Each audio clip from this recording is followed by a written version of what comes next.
안녕하십니까. 인하대학교 2026학년도 논술 모의고사 해설특강을 들으러 오신 여러분, 만나서 반갑습니다.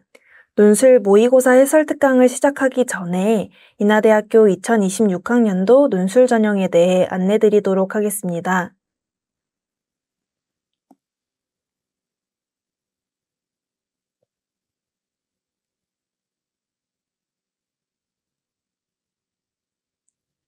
논술 우수자 전형은 논술 성적 70%와 학생부 교과 성적 30%를 일괄 합산하여 선발하는 전형이며 총 457명을 선발할 예정입니다. 교과 성적은 국어, 수학, 영어를 공통으로 인문계열학과 지원자는 한국사를 포함한 사회 과목을, 자연계열학과 지원자는 과학 과목을 반영합니다. 논술 우수자 전형은 수능 최저학력 기준이 적용되지 않지만 의예과의 경우 수능 최저학력 기준을 적용하고 있습니다. 의예과의 수능 최저학력 기준은 국어, 수학, 영어, 과학탐구 교과목 중 3개 영역 각 1등급 이내로 과학탐구는 2개 과목 평균을 적용하여 소수점 첫째 자리에서 올림하여 반영합니다.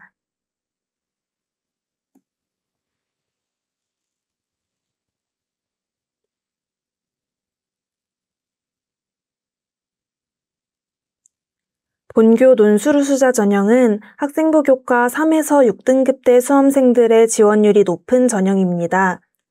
학생부 교과 성적이 30% 반영되지만 내신 등급 간 환산 점수 차이가 크지 않기 때문에 그만큼 논술고사의 영향력이 크다고 볼 수 있습니다.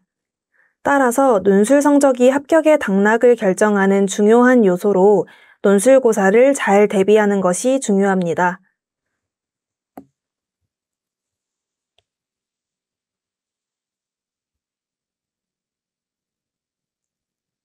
전년도 논술 우수자 전형 경쟁률을 살펴보도록 하겠습니다. 모집 인원 458명에 지원 인원 16,923명으로 36.9대 1의 경쟁률을 나타냈습니다. 하지만 논술고사 결시율을 고려한 실질 경쟁률은 24.4대 1이었으며 의예과의 경우에는 논술고사 결시율이 76.89%나 되었다는 점 참고하시기 바랍니다. 하지만 논술고사 결시율을 고려한 실질 경쟁률은 24.4대 1이었으며 의예과의 경우에는 논술고사 결시율이 76.89%나 되었다는 점 참고하시기 바랍니다.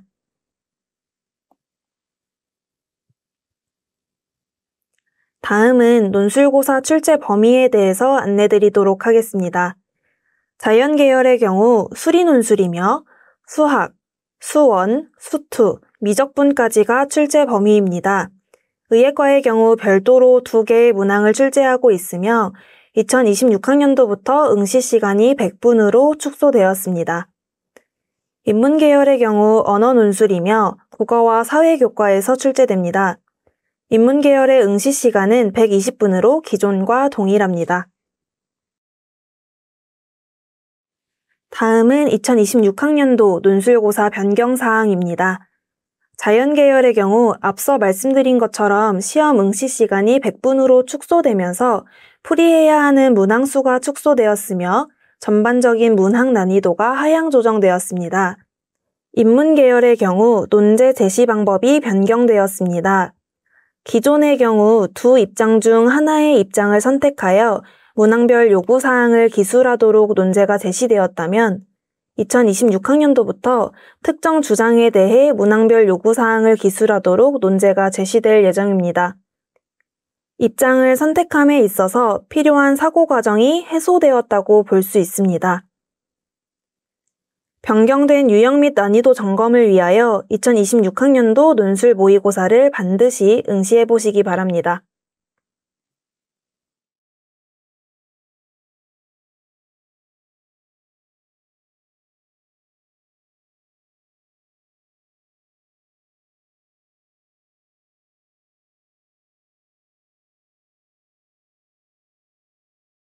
논술 우수자 전형은 앞서 말씀드린 것처럼 논술고사의 영향력이 큰 전형으로 본교 논술 모의고사 및 논술 기출문제를 참고하여 논술 유형을 파악하는 것이 가장 중요합니다. 논술 모의고사의 경우 당해년도 출제위원진 구성으로 모의고사를 출제하기 때문에 가장 좋은 지침이 될 수 있습니다.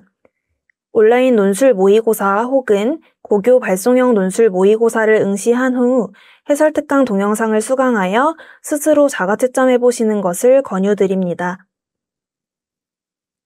지난 몇 년간의 논술 기출문제 및 해설은 인하대학교 입학처 홈페이지 수시 자료실 탭에서 확인이 가능하며 입시 도우미 전형 책자 열람 탭을 통해서 논술 가이드북을 확인해 보실 수 있습니다. 논술 가이드북에는 논술 전형 준비 팁, FAQ, 최근 출제 경향 등 유의미한 내용을 탑재해 두었으니 한 번씩 참고해 보시기 바랍니다.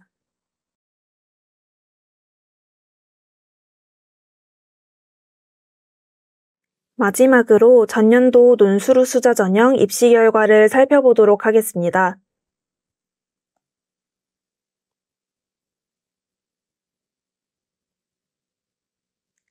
의예과 및 일부 학과를 제외하고는 대부분 내신 3등급대에서 6등급대 학생들이 합격했음을 알 수 있습니다.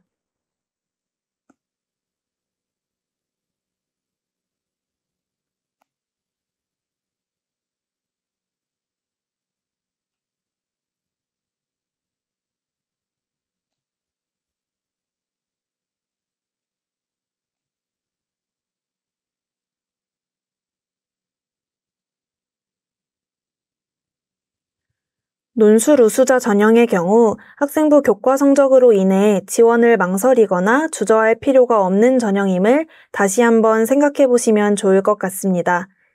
지금까지 2026학년도 논술 우수자 전형 안내에 귀 기울여 주신 수험생 여러분들께 진심으로 감사의 말씀을 드립니다. 바로 이어지는 논술 모의고사 해설 특강도 집중해서 들어주시기 바랍니다. 안녕하세요. 2026학년도 인하대학교 논술 모의고사 인문결 해설 특강에 오신 수험생 여러분 환영합니다. 오늘은 2026학년도 인하대학교 논술 모의고사 가운데 인문계열 논술을 간단히 소개하도록 하겠습니다. 오늘 소개할 순서는요. 먼저 전년도에 비해서 올해 인문계열 문항에 약간의 변동이 있어서 변동사항을 말씀드리고, 그리고 수년 동안 인하대학교 논술 모의고사에서 항상 강조해온 기본사항들이 있습니다. 이 기본사항의 핵심 부분들을 설명해드리고, 그리고 본격적으로 올해 출제된 모의고사 문항 1과 2의 기본 내용과 평가 기준 등을 포함해서 소개해 드리도록 하겠습니다. 먼저 인하대학교 논술고사는 특히 인문계열 같은 경우는 수년 동안 일정한 유형을 계속 유지해 오고 있습니다. 간혹 약간의 변화가 있었긴 했지만 기본 틀은 계속 유지해 왔고요. 올해 약간의 변화가 있긴 한데 이전에 비해서 전체적인 틀은 유지하면서도 논제 부분에서 약간의 변화가 있습니다. 이전에는 잘 아시겠지만은 보통 두 가지 입장을 제시하고 그중에 하나 입장을 선택한 다음에 재심을 활용해서 정당화하고 또 반론을 하고 그 다음에 재심 이외의 논거를 들어서 반론에 대해서 재반박하는 형식으로 이제 논제가 제시가 되었었습니다. 사실 문항 1과 2는 기본적으로 두 가지 입 중에서 하나의 입장을 선택한 후 그걸 정당화하고 반론을 제기하는 이런 형식이었는데요. 올해는 좀 더 단순화되고 간소화됐습니다. 일단 그 입장을 선택해야 할 그런 조건들이 이제 없어지고 일단 주장이 제시가 됐습니다. 특정 주장을 제시한 다음에 여전히 이전과 마찬가지로 주어진 재심을 활용해서 정당화하고 또 재심을 활용해서 반론을 한 다음 재심인 이외의 논거를 들어서 반론에 대해서 재반박하는 형식으로 논제가 제시되었습니다. 전년 대비해서 논제가 좀 더 단순화되었다 이렇게 볼 수가 있겠죠. 입장을 선택해야 할 그런 고려사항이 없었습니다. 문항 2도 마찬가지입니다. 역시 특정 주장을 일단 제시해 줬고요. 그런 특정 주장에 대해서 제시된 여러 가지 수치 자료들을 분석한 다음 그 중에서 적합한 것을 골라서 정당성을 서술하고 선택하지 않은 나머지 자료를 활용해서 반론을 제시하도록 논제가 제시되었습니다. 기본 틀은 유지하면서 좀 더 이전보다 좀 약간 간소화되었다. 그래서 이번 논술은 어쩌면은 전년 대비해서 좀 더 수월하지 않을까 이런 예상도 해봅니다. 2026학년도 논술 모의고사 기본 사항에 대해서 말씀드리겠습니다. 이것은 해마다 인하대학교 논술에서 유지되어 오고 강조하는 부분이기 때문에 인하대학교 논술을 준비한 학생이라면 이미 많이 숙지하고 있는 그런 사항일 수 있습니다. 먼저 논술 출제의 목적과 평가의 어떤 기준, 포인트가 어딘지 말씀드리면요.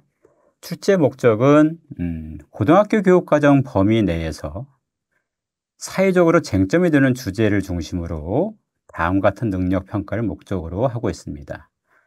전체 내용을 보게 되면은 고등학교 교육과정을 충실히 이수한 학생이라면은 누구나 접근할 수 있는 그런 논제와 제시문으로 구성되어 있다. 그리고 또 사회적으로 쟁점이 되고 있는 것이기 때문에 고등학생 여러분들이, 수험생 여러분들이 사회에 대해서 좀 더 관심을 가지고 있다 한다면은 친숙하고 익숙한 그런 논제로 구성이 되어 있습니다. 이러한 고등학교 교육과정 범위 내에서 익숙한 또 사회적으로 쟁점이 되는 화제가 되는 주제를 통해서 평가하고자 하는 그 능력은요. 첫째, 논지 핵심을 잘 이해하고 있는가. 모든 논술의 가장 기본이죠. 논지와 논제에 대해서 정확히 이해를 해야 되는데 여기서 문제가 발생하게 되면 이후에 모든 그 논술은 주어진 또는 요구하는 상황에 맞춰서 적절하게 서술하기 어렵습니다. 그래서 먼저 논지 핵심에 대한 이해와 파 능력을 평가하고요. 다음에 제시된 자료에 대한 이해와 분석 능력을 보고 있습니다. 인하대학교 논술의 기본 특징은 제시문 밖에서 많은 논거를 가져오는 것이 아니라 그 사전에 많은 지식이라든지 정보를 요구하는 것이 아니라 일단 제시된 논제를 서술해 나가는 데 있어서 그 필요한 논거들은 제시문 자료라든지 수치 자료를 통해서 다 제공이 되고 있습니다. 대신 이런 제시된 자료들을 정확히 이해하고 있느냐, 또 그것을 잘 분석해서 논제에서 요구하는 그런 방향에 맞춰서 논리적으로 서술할 수 있는지, 자, 그런 능력을 평가한다고 보시면 되겠습니다. 그 다음 제시된 자료를 활용해서 자기 주장이나 입장을 논증하는 능력, 논리적인 글쓰기가 되겠죠. 자, 이런 능력, 논술의 가장 기본 조건이라고 보시면 될 것 같습니다. 그리고 논리적이고 규범적인 글쓰기, 그러니까 논리적인 글쓰기뿐만 아니라 한편에 완성된 그런 논술이 되기 위해서 갖춰야 할 여러 가지 표적인 규범적인 글쓰기가 있습니다. 수험생들 대부분 다 이런 부분들은 숙련되어 있다고 보지만 간혹 어떤 띄어쓰기라든지 오탈자라든지 또는 원고지 작성에서 기본적으로 준수해야 할 그런 부분들을 소홀히 하게 되면은 전반적인 내용이 좋다 하더라도 형식적인 요건에서 미비하다는 평가를 받을 수가 있습니다.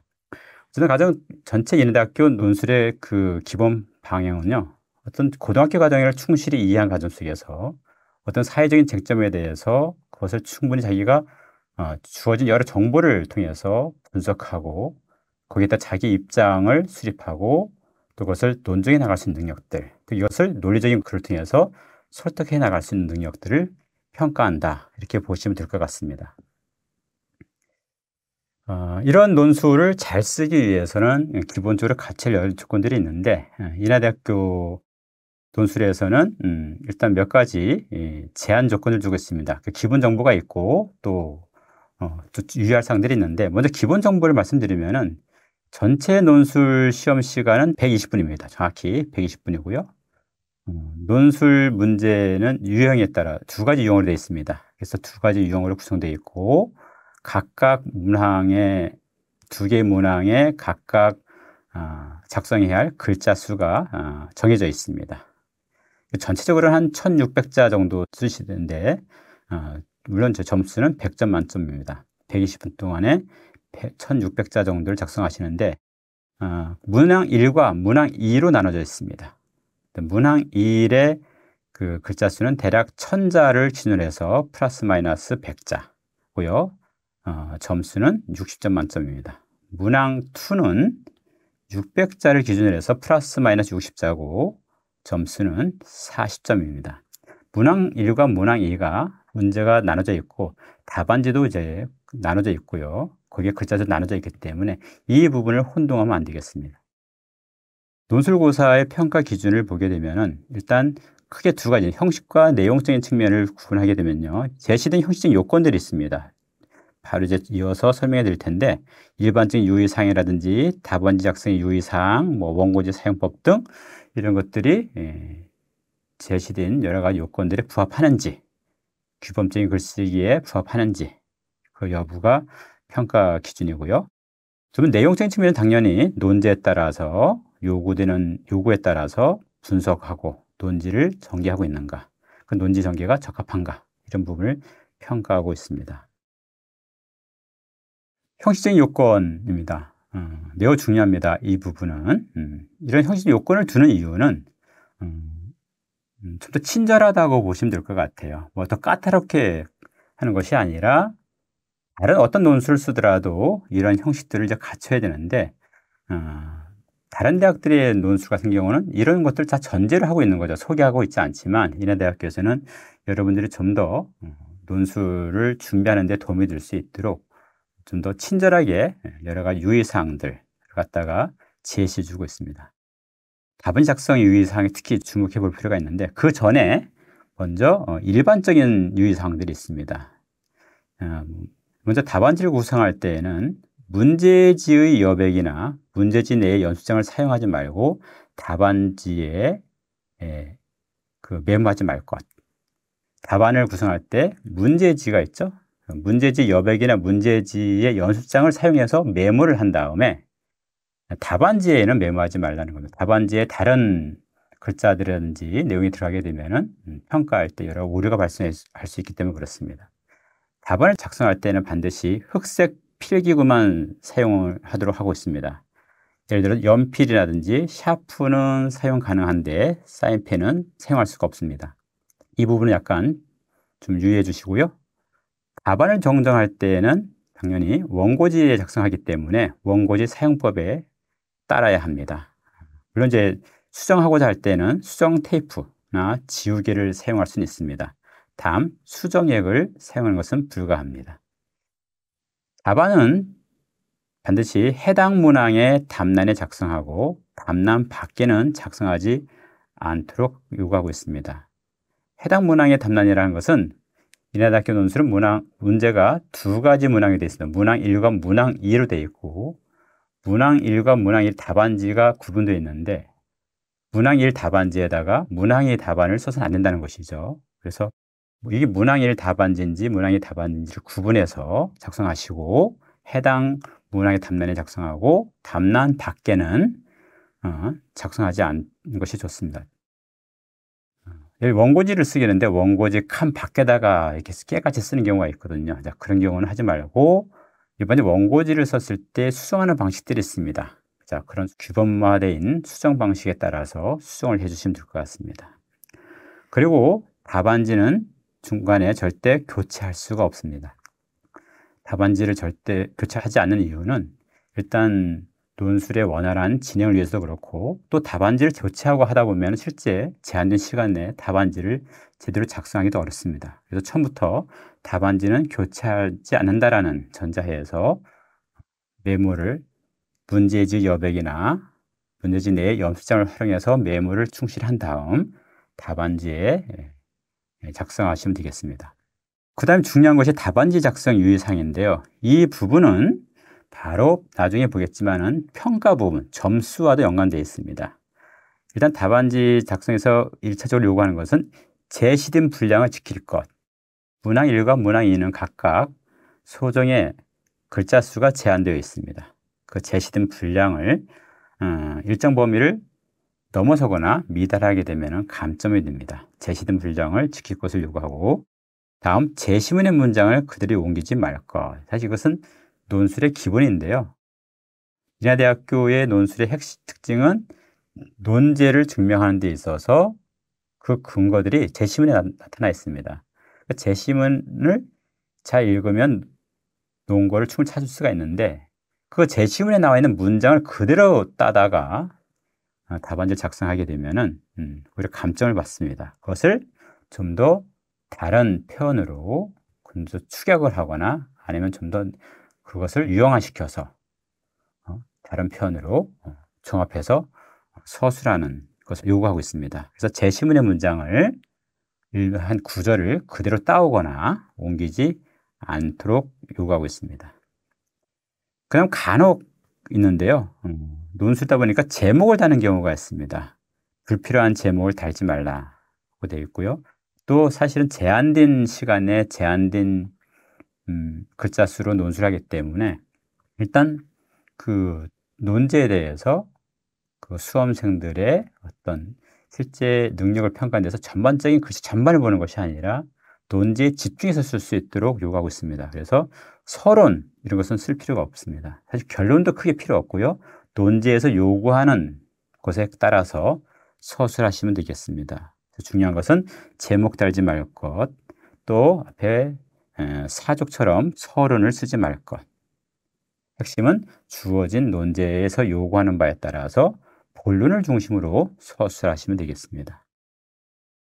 다음으로 수험 번호나 성명 등 수험생의 신상에 관련된 사항을 답란이나 답안지 여백에 표기하거나 드러내지 않도록 하고 있습니다. 이것은 당연히 중요하겠죠? 모든 논술뿐만 아니라 다른 모든 시험에서도 요구되는 중요한 기본 사항들입니다. 형식적인 요건들인데요. 이 중 형식 요건들이 어떤 요건들 같은 경우는 그런 것이 위반되었을 때는 바로 실격 처리가 될 수가 있습니다. 또 어떤 것들은 부분 간점 처리가 될 수 있고요. 내용의 좋고 나쁨을 떠나서 형식적인 부분에서 일차적으로 평가가 될 수 있기 때문에 이 부분을 좀 유의해서 숙지해 주시면 고맙겠습니다. 네, 그럼 올해 2026학년도 논술 모의고사에 대해서 소개해 드리도록 하겠습니다. 이미 이 해설을 듣기 전에 가장 먼저 문제를 직접 보고 풀어보시면 훨씬 더 이 해설을 이해하는 데 도움이 될 것 같습니다. 전체 문제를 보시면 알겠지만은 인하대학교 논술 문제는 두 가지 문제 유형으로 되어 있습니다. 문항 1과 문항 2로 구성이 되어 있고요. 문항 1에서는 하나의 논제에 대해서 제시문들, 서술형, 설명형, 설명 자료들이 제시되어 있고 설명 자료를 활용해서 논제에 따라서 논술하도록 되어 있습니다. 두 번째 문제 유형은 논제를 제시하고 그것을 뒷받침하는 논거들을 수치 자료를 제시하고 있습니다. 그래서 수치 자료를 분석해서 논거에 따라서 논거를 취해서 정당화하거나 또는 예상되는 반론을 쓰시면 될 것 같습니다. 먼저 문항 1 논제를 보도록 하겠습니다. 이번에 출제된 모의고사 논제는 가계부채에 대해서 국가 개입이 불필요하다는 주장에 대해 제시문 가나다라마를 모두 활용하여 정당화하고 반론을 제시하시오. 그리고 이 반론에 대해 제시문 밖에서 두 가지 논거를 찾아 재반론하시오. 로 이제 제시되어 있습니다. 여기서 이제 주목할 것이 있습니다. 가계부채에 대해 국가 개입이 불필요하다라는 주장이거든요. 이 주장인데 여기서 중요한 것은 많은 학생들이 이런 부분이 나왔을 때 좀 혼동하는 경우가 있습니다. 쉽게 막 사실은 익숙한 내용이고 시간이 쫓기다 보면은 가계부채에 대해서 국가 개입이 필요하다라든지 이렇게 오독하는 경우가 있습니다. 실제로 답안지에 많이 나타나거든요. 그래서 논제를 굉장히 여러 번 확실하게 확인하라.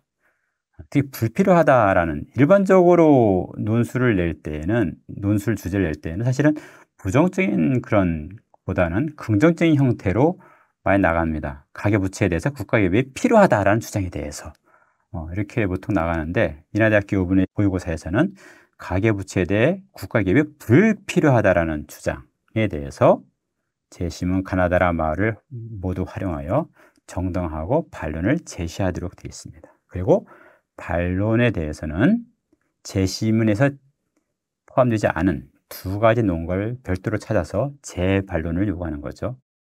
그래서 이것을 좀 더 보충해 설명하게 되면은 재심은 가마중 가계부채에 대해 국가 개입이 불필요하다는 주장을 뒷받침하는 모든 재심을 활용하여 주장을 정당화하고 이 주장을 비판하는 모든 재심을 활용하여 반론을 제시한 후 주장을 정당화하기 위해 활용한 재심은 이외의 다른 두 가지 논거를 여러분들이 추론해서 반론에 대해 재반론을 하는 것입니다. 예, 논제를 보게 되면은 재심은 가마를 모두 활용할 정당화라고 했는데 이것은 정당화할 때 재심은 가나다라 말을 모두 활용하라는 것이 아닙니다.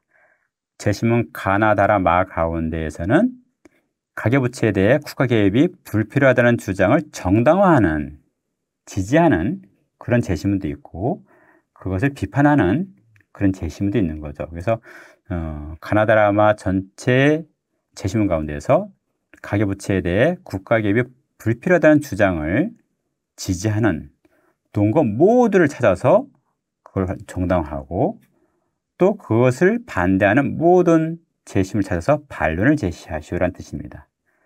그리고 그 반론에 대해서 재심문에서 제시하지 않은 그런 근거를 별도로 추론하여 재반론하도록 하는 것이 이번 2026학년도 논술 모의고사의 논제의 요지라고 볼 수 있습니다.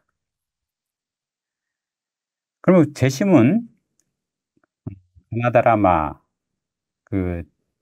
예에서 제시하는 여러 가지 내용들을 좀 보게 되면요. 그 중에서 어떤 재심문들은 당연히 그 가계부채 문제에 대해서 국가의 개입이 필요하다라는 논거를 쓸 수 있는 재심도 있고 또 그것을 반대하는 재심들이 있겠죠. 그래서 하나하나 분석을 해보면요.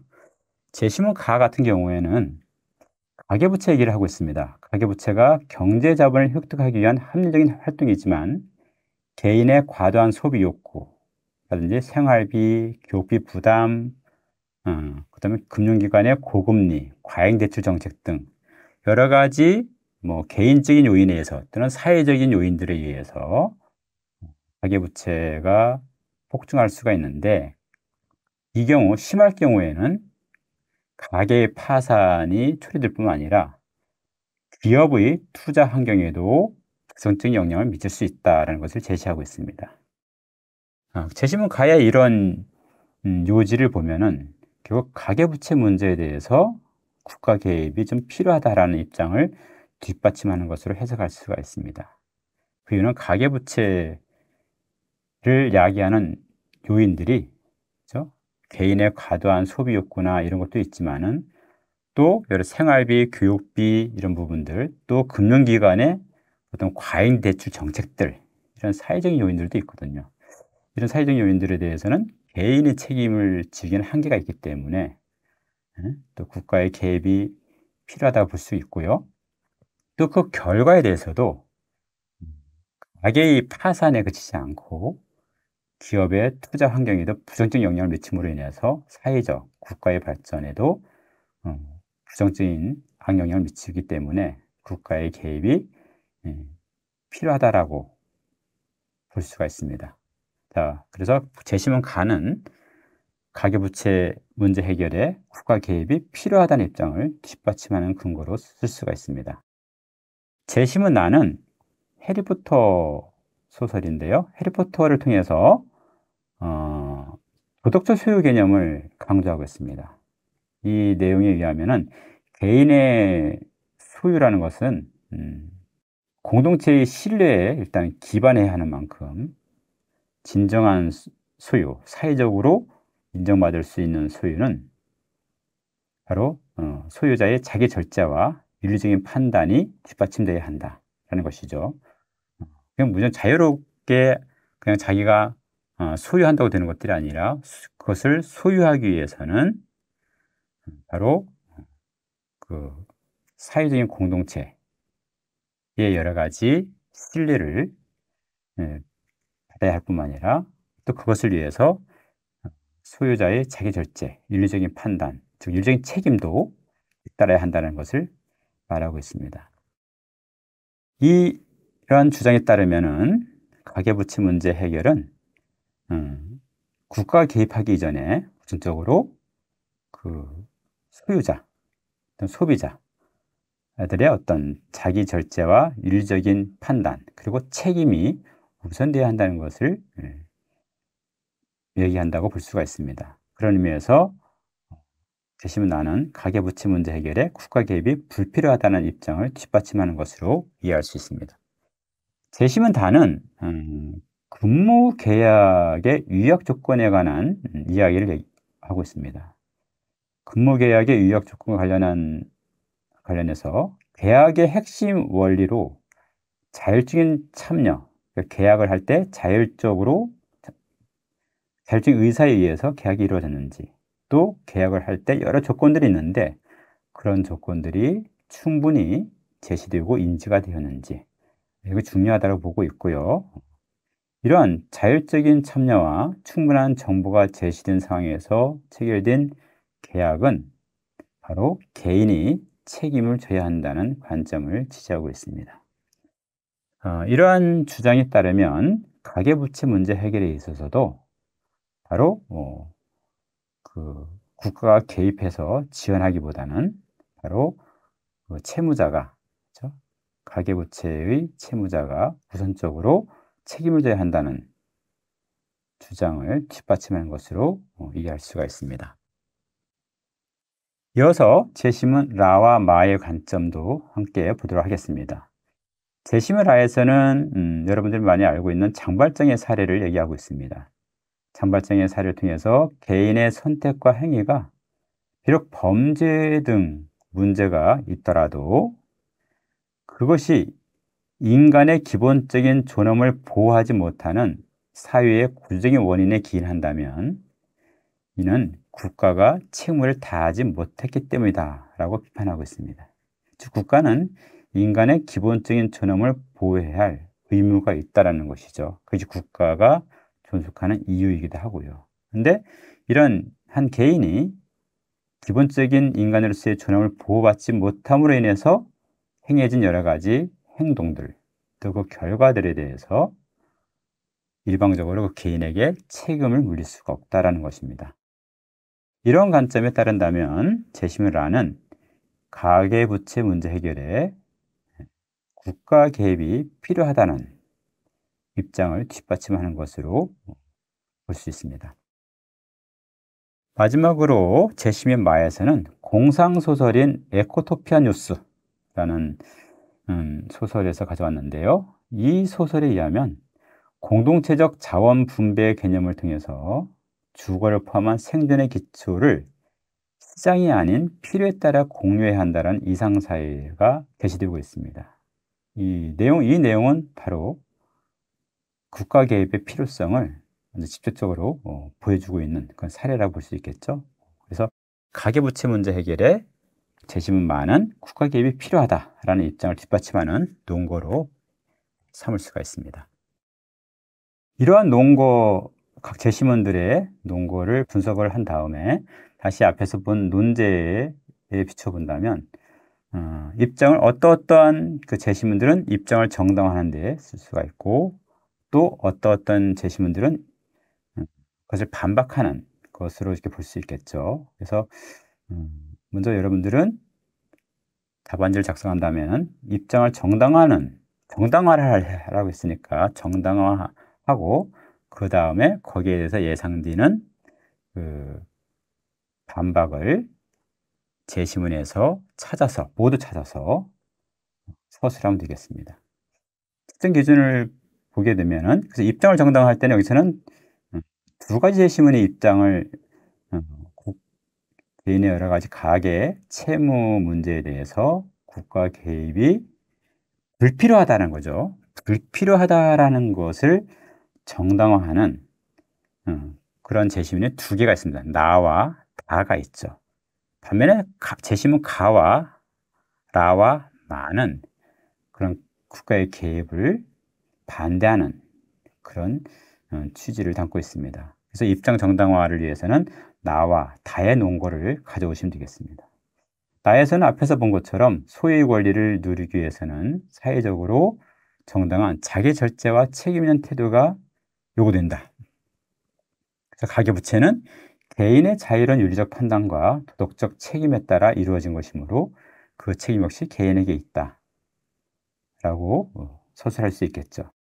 여기서 중요한 것은 정당화라고 했기 때문에 그냥 위에 것, 소유의 권리를 누리기 위해서는 사회적으로 정당한 자기 절제와 책임 있는 태도가 필수적인 자기 요건이다. 이렇게만 쓰면 안 되는 거예요.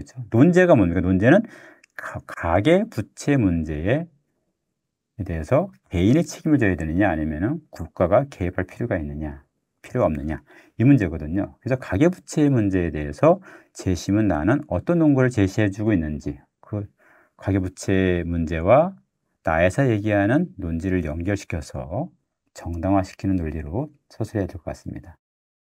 다의 논거를 가져다가 역시 입장을 정당화할 수 있겠죠. 계약 당사자가 충분한 정보를 바탕으로 자율적으로 계약에 참여했다면 계약 내용에 따라야 한다. 이러한 조건이 충족된 계약으로 인해서 채무가 발생한다면 당사자는 그에 대해서 책임을 져야 한다는 것입니다. 그래서 입장을 정당화할 때는 나와 다의 논거를 들어서 하시면 될 거고요. 이 나와 다의 내용을 충분히 요지를 담아서 정당하게 되면 10점을 받을 수가 있습니다. 그 다음에 전체 나머지 가라 마는 나머지는 다 반대 입장이죠.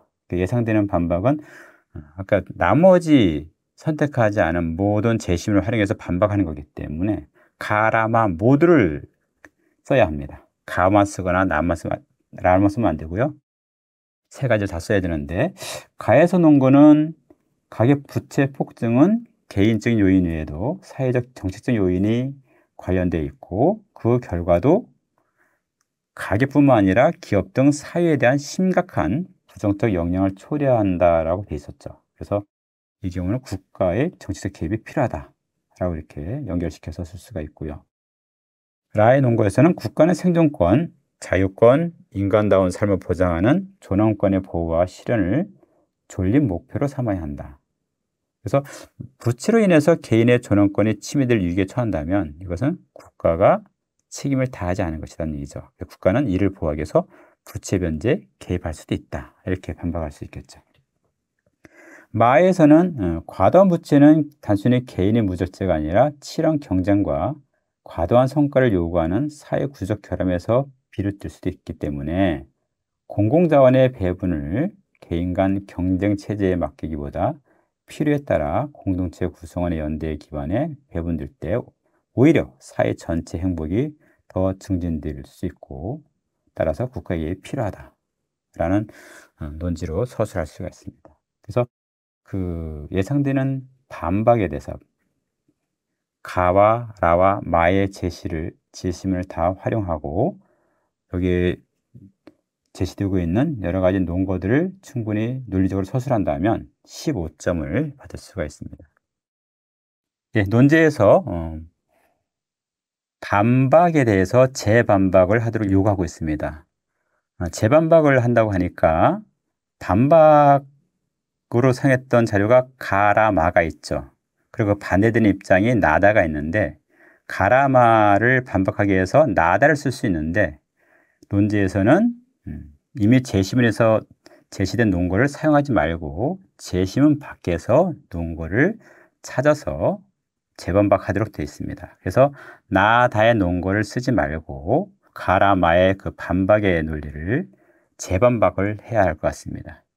그런 것들은 여러 가지가 있을 수 있는데요. 몇 가지 사례를 한번 찾아보겠습니다. 정부가 가계부채 문제에 개입을 하면은 채무자가 미래에도 무책임한 금융행동을 반복할 가능성들이 있죠. 즉 이것은 사회적으로 얘기 많이 되고 있는 도덕적 해이를 유발할 수 있다. 이런 측면에서 재반박할 수 있을 것 같습니다. 또 국가의 반복적인 개입은 재정 지출을 확대시켜서 국가에 더 재정적인 부담을 줄 수 있다는 것이죠. 재정 적자와 부가 부채를 증가시켜서 장기적으로 재정 건전성을 훼손할 수 있다. 이런 논거를 가지고 재반박할 수도 있습니다. 또 정부의 부채를 구제하는 조치는 성실히 채무를 상환한 그런 가계와 구제 대상 간의 불공정성을 초래할 수 있다. 자, 아까 도덕적 해이랑도 유사하긴 한데요. 바로 사회적 형평성의 원칙을 침해한다.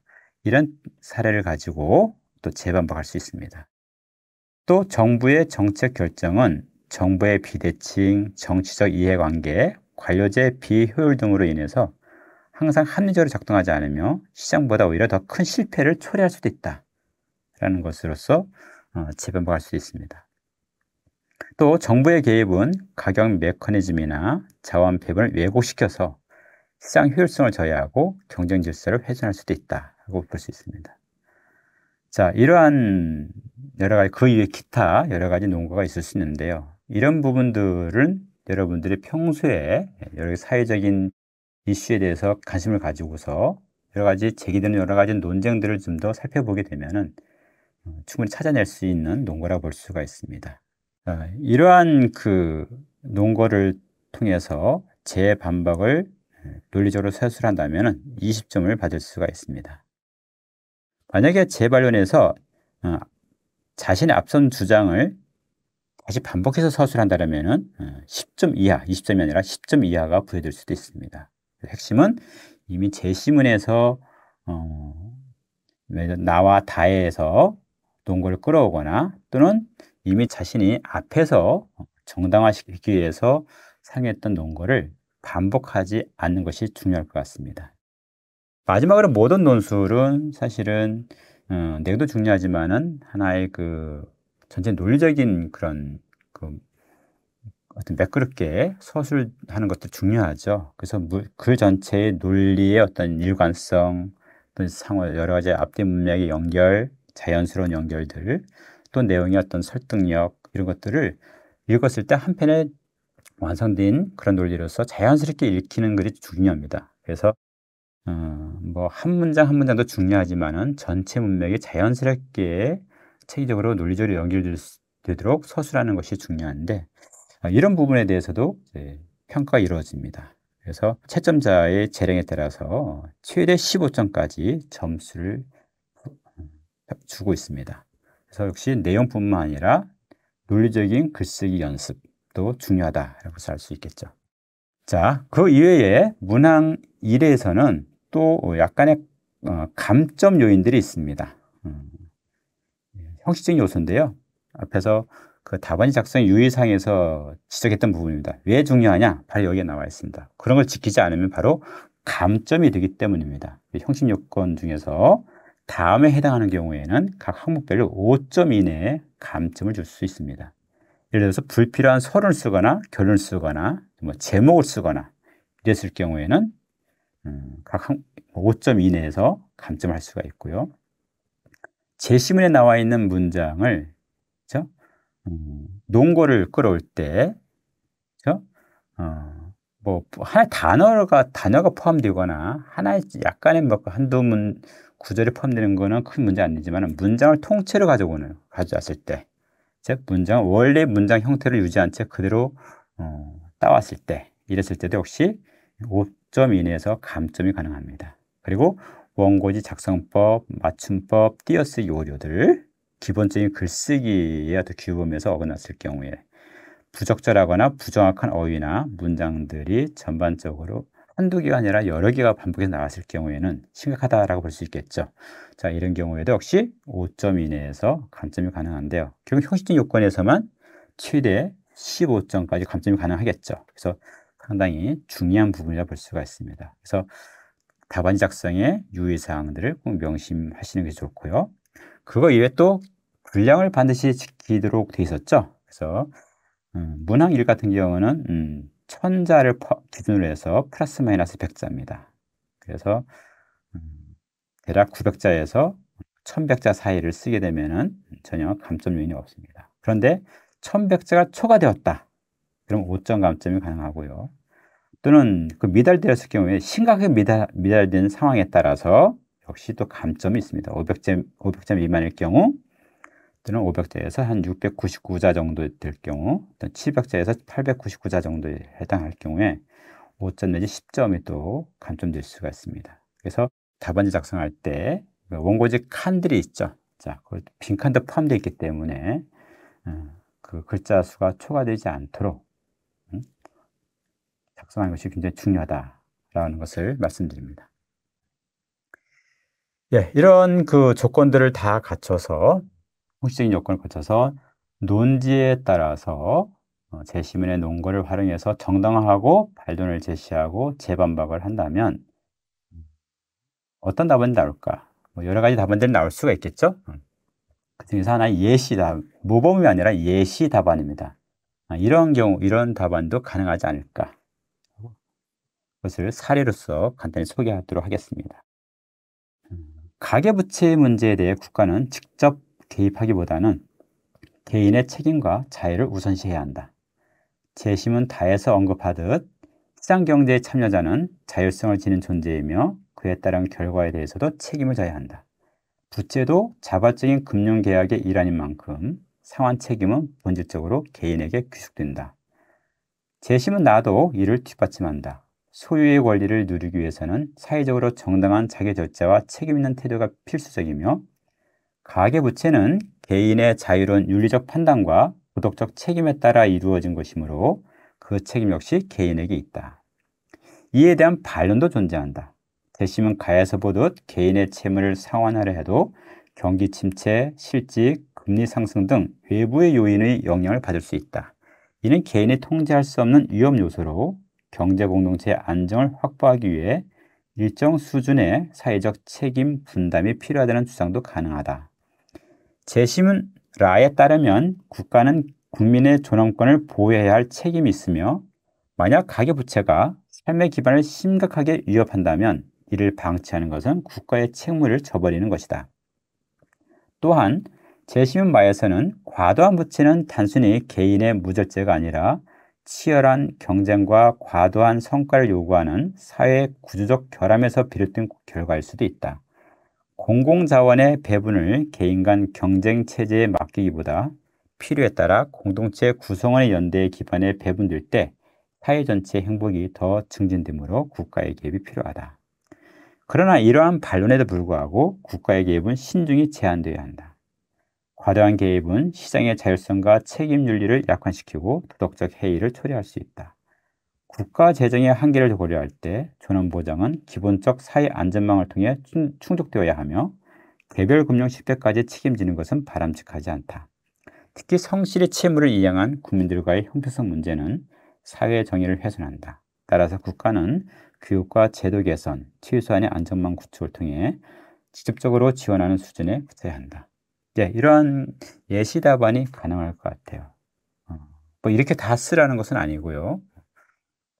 사례라든지 논거, 물론 가나다라마에 있는 논거들은 사실은 크게 변함이 없게 주어졌기 때문에 그 논거를 충분히 찌해서 써야 되지만 재반박 같은 경우는 또 다른 사례들이 있을 수가 있습니다. 이렇게 썼을 때가 대략 한 994자 정도 되거든요. 이 정도 분량입니다. 대략 한 그래서 항상 연습할 때 1000자 정도로 이제 내려서 답안지를 작성하는 그런 훈련도 필요하지 않을까 생각이 듭니다. 예, 다음은 문항입니다. 문항의 논제에 대해서 먼저 보고 나서 각 수치 자료를 같이 보도록 하겠습니다. 논제를 보면요. 다음 아래 있습니다. 다음의 주장에 대해서 자료 1에서 자료 6를 활용하여 그 정당성을 논리적으로 서술하고 선택하지 않은 나머지 자료를 활용하여 반론을 제시하라고 되어 있습니다. 이에 따르면 자료가 6개가 제시된다라고 볼 수 있겠죠. 그리고 그 가운데에는 아래 이제 다음에서 제기하는 주장들이 있는데 그 주장을 정당화시키는 그런 논거가 되는 수치 자료도 있고 또 그렇지 그걸 또 비판하는 반대되는 그런 수치 자료도 있습니다. 그것을 잘 분석해서 서술을 하시면 될 것 같습니다. 그럼 논제 주장이 뭐냐? 현대 사회에서 부채는 개인의 자산 형성뿐만 아니라 내수 확대와 같은 경기 부양에 핵심적인 역할을 해왔다. 그러나 상환 능력이 충분하지 않은 이들에게 무리한 대출을 제공하거나 장기적인 재정 건전성을 고려하지 않은 금융기관의 관행은 개인뿐 아니라 사회 전반에 심각한 위험을 초래할 수 있다. 그러므로 부채는 시장의 자율 조정에만 맡길 수 없는 사안이며 사회적 안전망과 금융시장의 건전성 확보를 위해서는 공공의 적극적인 개입과 제도적인 통제가 필요하다라는 얘기입니다. 즉 핵심은 마지막 문장이 있죠. 부채는 시장의 자율적 조정에 맡길 수 없다.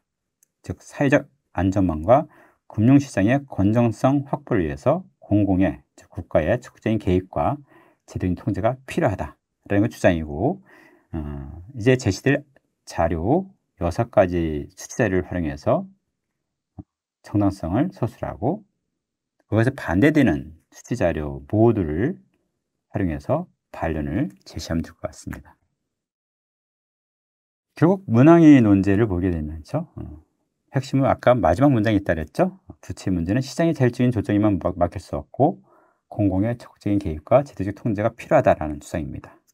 자, 이 주장에서 수치 자료 6개를 가지고 정당하고 반박도 예상되는 그런 반박 그 근거를 제시하면 될 것 같습니다.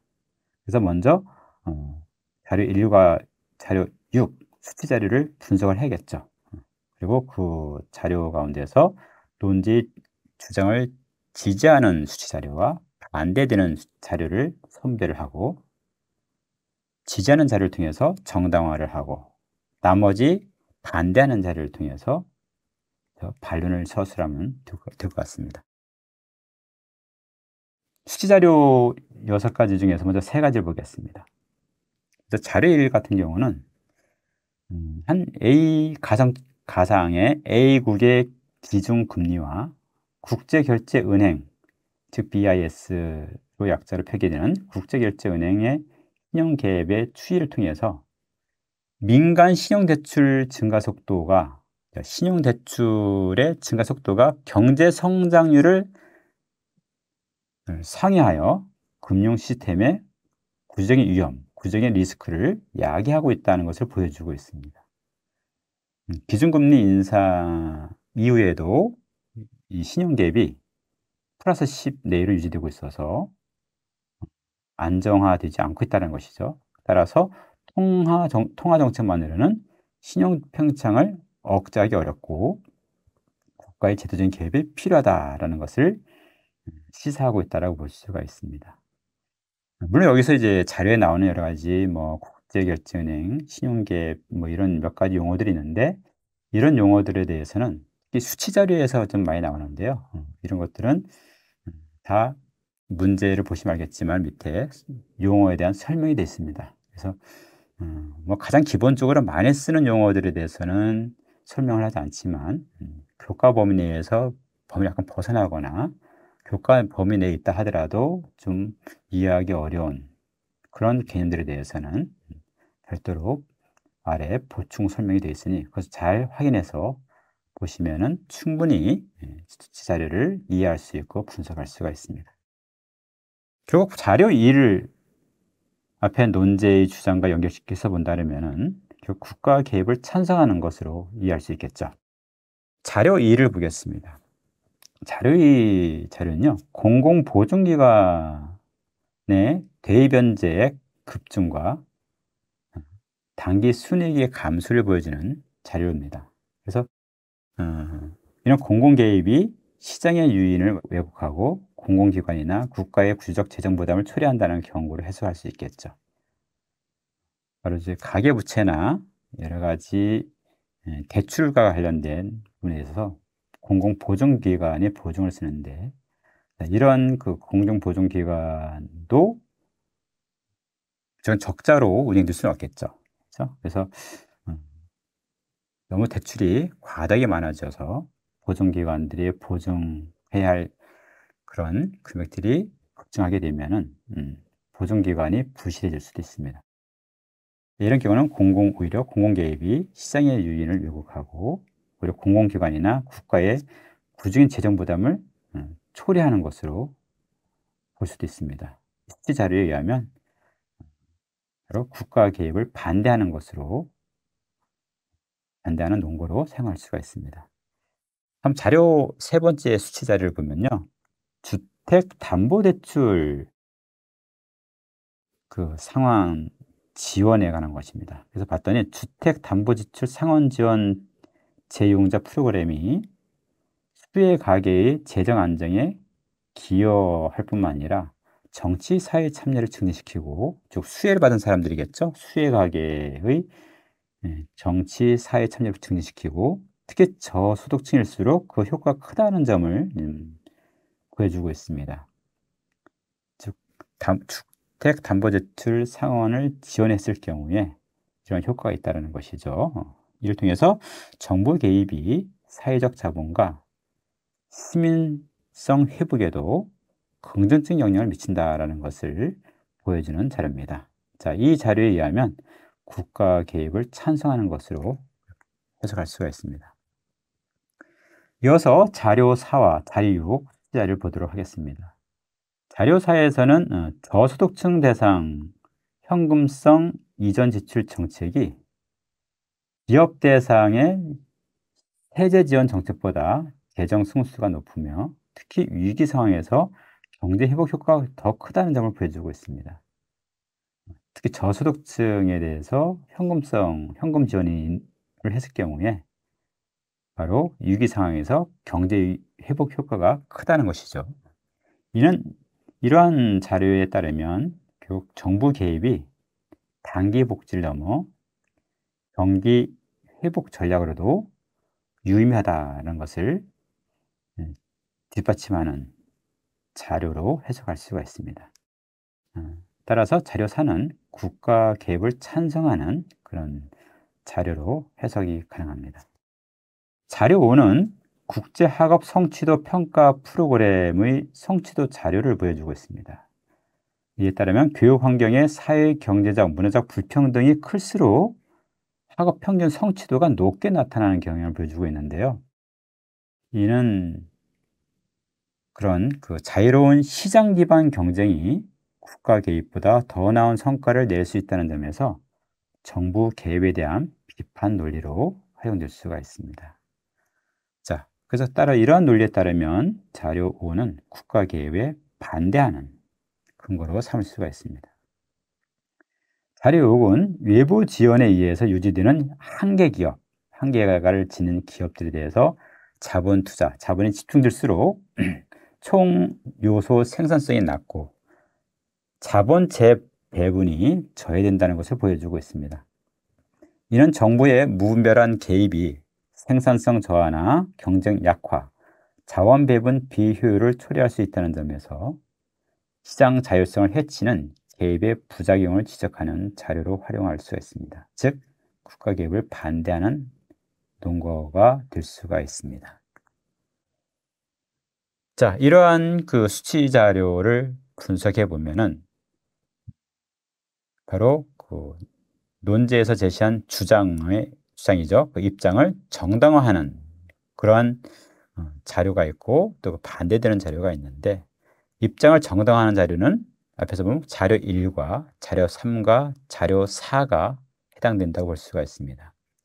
즉 자료 1에서는 기준금리를 인상했음에도 불구하고 신용개입의 증세가 인상 이후에 신용개입 증세가 완화되고 있긴 하지만, 그러나 신용개입이 여전히 플러스 10%를 초과하는 상황이기 때문에 시장 자율만으로는 해결이 안 되고 있는 거죠. 그래서 국가의 제도적인 개입이 필요하다. 이러한 논리를 가져올 수가 있고요. 자료 3을 통해서는 주택담보대출 상환 지원을 통해서 재유용자를 해줬더니 수혜 가계의 실질적인 재정 안정에도 기여했고, 또 그런 수혜 가계의 정치적인 참여와 사회 참여 수준도 높이는 긍정적인 효과를 보였다라는 것입니다. 특히 소득이 낮은 계층일수록 정부 지원이나 개입 효과가 더 크게 나타났고, 따라서 정부의 재정 개입이 사회적인 자본과 시민성 회복으로 이어질 수도 있다라는 논리를 가져올 수가 있습니다. 자료 4를 통해서는 정부의 금융 정책 중 저소득층 대상 이전 지출 정책, 현금 지원 정책이 기업 대상 세제 지원보다 재정 승수가 크고 경제 성장에 더 효과적인 것으로 나타나고 있습니다.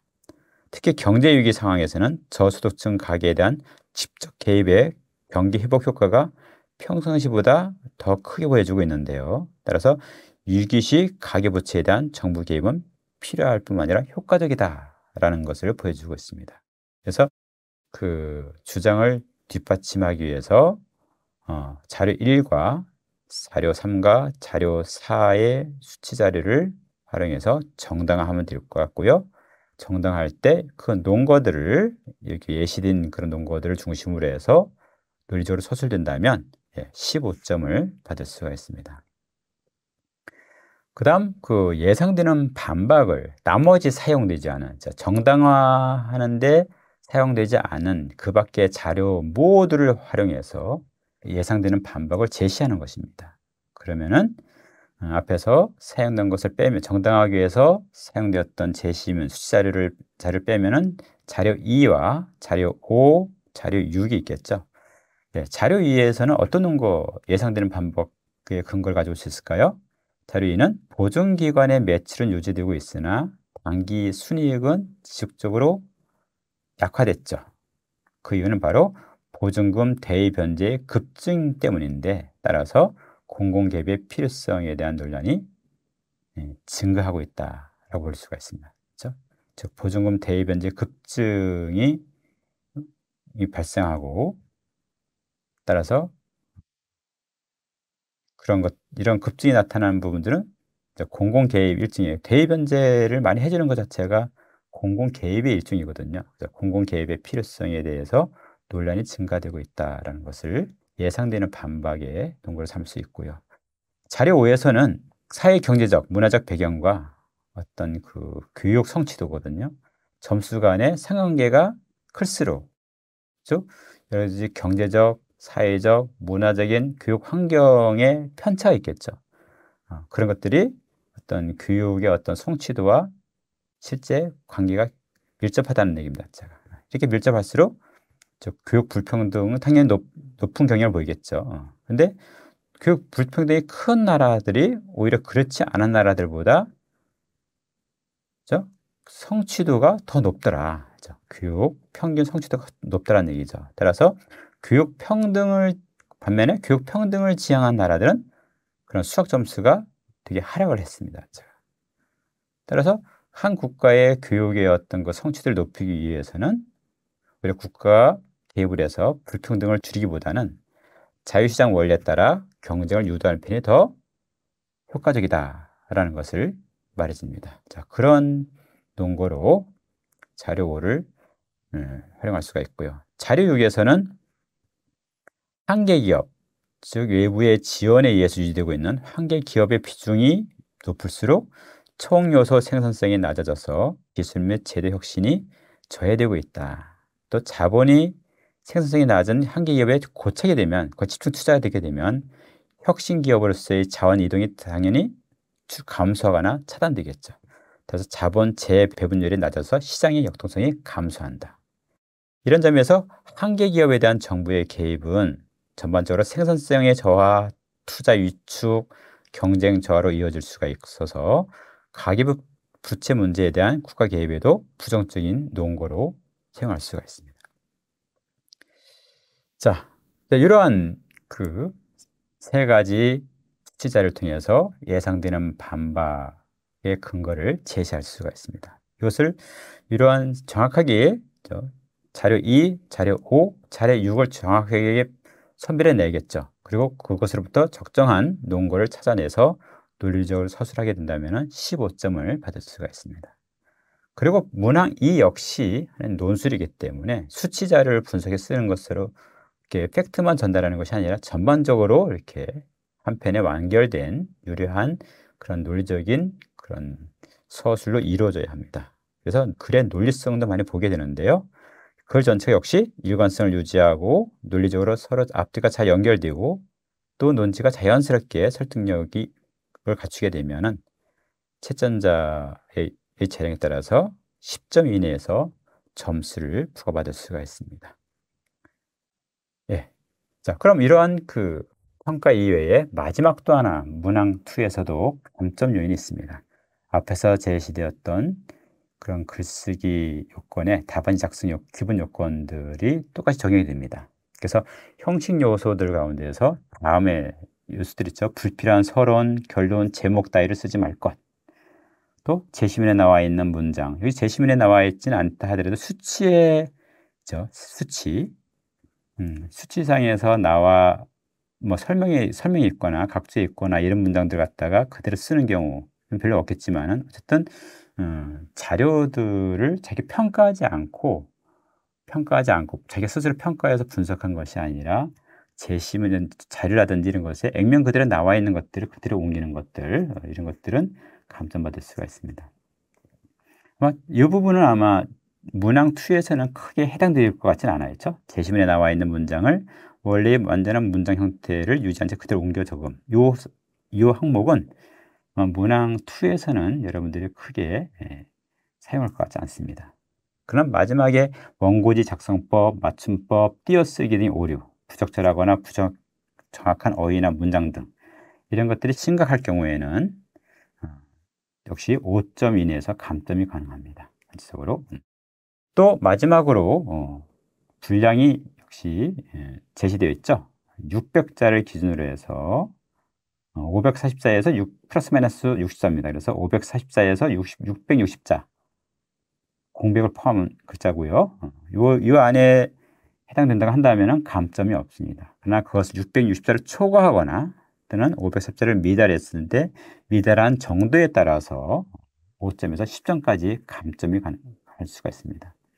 340자 미만일 경우에는 사실은 거의 분석을 못했다, 서술이 안 됐다고 볼 수 있겠죠. 거의 0점이 될 수 있고요. 340자에서 439자 같은 경우는 10점 정도 감점이 가능합니다. 440자에서 539자는 한 5점 정도 감점이 가능하고요. 반면에 660자를 초과하게 되면 또 5점이 감점이 가능합니다. 전체적으로 총 대개 많을 경우 최대한 10점까지, 그렇죠? 340자 미만일 경우에는 0점 될 수 있지만 나머지는 최대 10점까지도 감점 가능하니 분량을 지키는 부분도 유의할 필요가 있습니다. 자, 이러한 형식적인 요건과 그리고 주어진 논제에 따라서 수치 자료들을 활용해서 정당화하고 또 예상되는 반론을 제시한다면 어떤 예시 답안들이 나올 수 있을까요? 여러 가지 답안들 가운데서 이런 예시 답안도 가능하다라는 것을 소개해 드리도록 하겠습니다. 가계부채 문제에 국가는 적극 개입해야 한다. 자료 1은 기준금리 인상 이후 신용계부의 증가세가 완화되고 있으나 신용계획이 여전히 높게 유지되고 있어서 신용 팽창이 시장 자율만으로는 조절되기 어렵다는 점을 보여준다. 또한 자료 3에 따르면 주택담보대출 상환지원 재융자 프로그램은 수혜가계의 재정 안정을 높이고 정치, 사회 참여도 증가시키며 저소득층일수록 효과가 크다.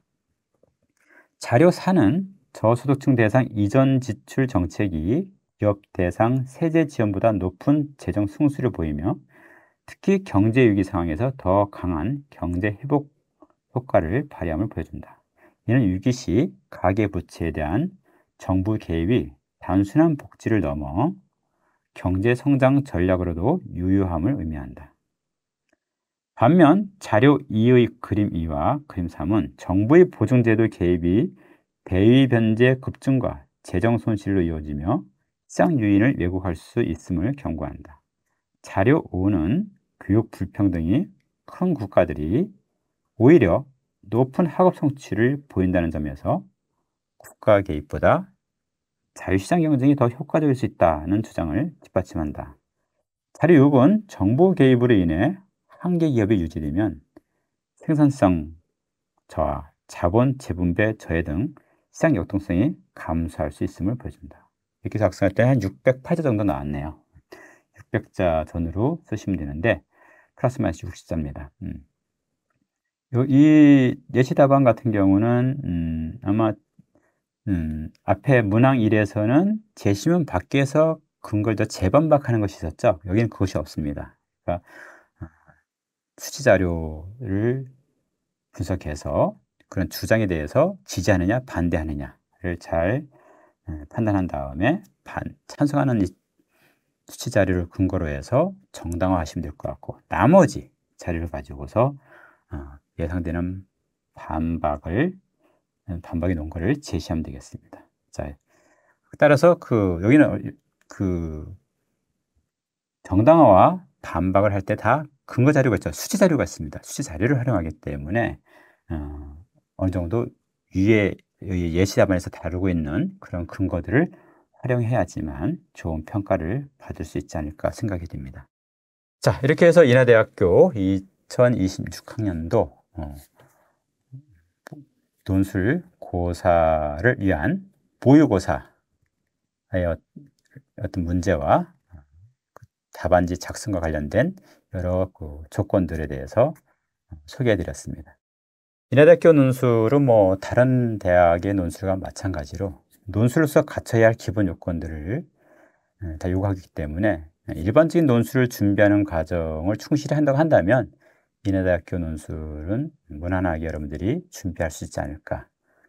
특히 인하대학교의 논술 유형은 여러 세부적으로 형식 요건이라든지 이렇게 또 내용에서 서술하는 부분들에 대해서 자세하게 요구를 하고 있습니다. 이게 자세히 요구하는 것은 까다롭게 하는 것이 아니라 오히려 여러분들이 이런 논술을 준비하는 훈련할 때도 많이 도움이 될 수 있을 것 같아요. 이런 조건에 따라서 논술 쓰기 연습을 한다고 한다면 일반적인 글쓰기, 논술적인 글쓰기 쓸 때 상당히 도움이 될 수가 있습니다. 자, 인하대학교의 논술은 바로 이런 평가도 중요하지만은 이러한 논술을 준비하는 과정을 통해서 여러분들이 논리적인 글쓰기를 그런 능력을 배양하는 데 도움이 될 수 있도록 하는데 하나의 취지를 두고 논술을 출제하고 있습니다. 따라서 인하대학교 논술을 준비한다면 평소에 어떻게 하면 될까요? 가장 기본적으로는 고등학교 인문사회 분야, 인문학 사회 분야 있죠?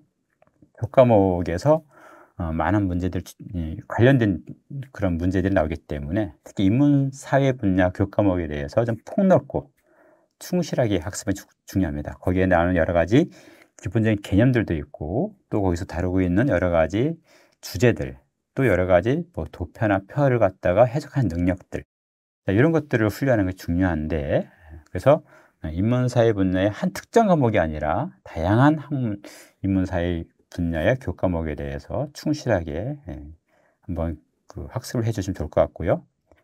그리고 또 많은 사회적으로 쟁점이 되는 부분들을 통해서 출제가 되기 때문에 여러분들이 좀 더 평소에 사회의 여러 가지 여론이든지 미디어에서 반영되고 있는 소개되고 있는 여러 가지 사회적인 그런 논쟁거리에 대해서 관심을 가지고 그런 논쟁들이 왜 발생하는지 또 거기에 논쟁들의 찬반의 논리들은 무엇인지 핵심이 무엇인지를 잘 파악해 두시고 여러분들의 관점들을 한번 정리해 두시면은 상당히 도움이 되지 않을까 싶습니다. 그리고 기본적인 글쓰기 연습, 원고지를 통해서 연습하는 것, 띄어쓰기라든지 오탈자를 포함해서 또 문장을 깔끔하게 했죠. 그렇게 서술하는 그런 훈련도 중요하고요. 그 다음에 논술을 시험 볼 때 많이 실수를 하지 않는 게 중요한데 특히 논술고사에서 유의사항을 제시하고 있다. 이런 것이죠. 그래서 유의사항들은 반드시 숙지를 해야 한다. 그것을 그 유의사항에서 제시한 조건들을 벗어나게 되면은 경우에 따라서는 기본적인 부분에서 실격이 될 수도 있고 또는 심각하게 감점이 될 수도 있습니다. 그래서 유의사항들 좀 숙지를 해주시고요. 그 다음 뿐 아니라 모든 논술에서는 논제가 있는데 논제를 반복해서 명확하게 이해하는 것, 논제에서 무엇을 요구하는지를 명확히 이해하는 것이 중요합니다.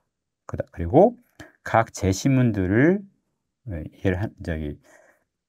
이해하고 분석하고 파악을 하는데 논거를 쓸 때 제시문에서 특정 문구나 특정 구조를 통해서 논거를 찾는 것이 아니라 하나의 제시문은 기본적으로 그 제시문 전체를 통해서 주장하는 바가 있어요.